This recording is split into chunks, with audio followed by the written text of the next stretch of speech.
ഞങ്ങൾ മന്തി റൈസ് കഴിക്കാൻ പോവാണ്. അതിന് എന്തൊക്കെയുള്ളത്? തൈരുണ്ട്, പിന്നെ മയോണീസ് ഉണ്ട്, പിന്നെ ഈ ഗ്രീൻ കളർ ചട്നി ഉണ്ട്, പിന്നെ സലാഡ് ഉണ്ട്, പിന്നെ മീൻകറി ചാറുണ്ട്. എന്തിനാന്ന് എനിക്ക് മനസ്സിലായിട്ടില്ല, പക്ഷെ നല്ല ടേസ്റ്റ് ഉണ്ട് കേട്ടോ. മീൻകറിയുടെ ചാറും മയോണീസും മന്തിയുടെ റൈസും നല്ല ടേസ്റ്റ് ഉണ്ട് കേട്ടോ, നല്ല ടേസ്റ്റ് ഉണ്ട്. അപ്പൊ ഇനി മുതൽ ഈ ഒരു കോംബോ ട്രൈ ചെയ്തു.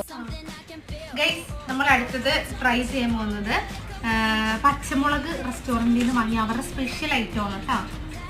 ചാർക്കോളാണ്, റാസൽ കൈമൽ പച്ചമുളക് കേട്ടോ. അപ്പം അതിന് കോംബോ ഇതായിട്ട് വരുന്നത് നമ്മുടെ ഇത് ഹമ്മൂസും ഒരു പച്ച ചട്നിയാണ് കേട്ടോ. ഞാൻ കഴിച്ചു നോക്കിയിട്ട് പറയാവേ.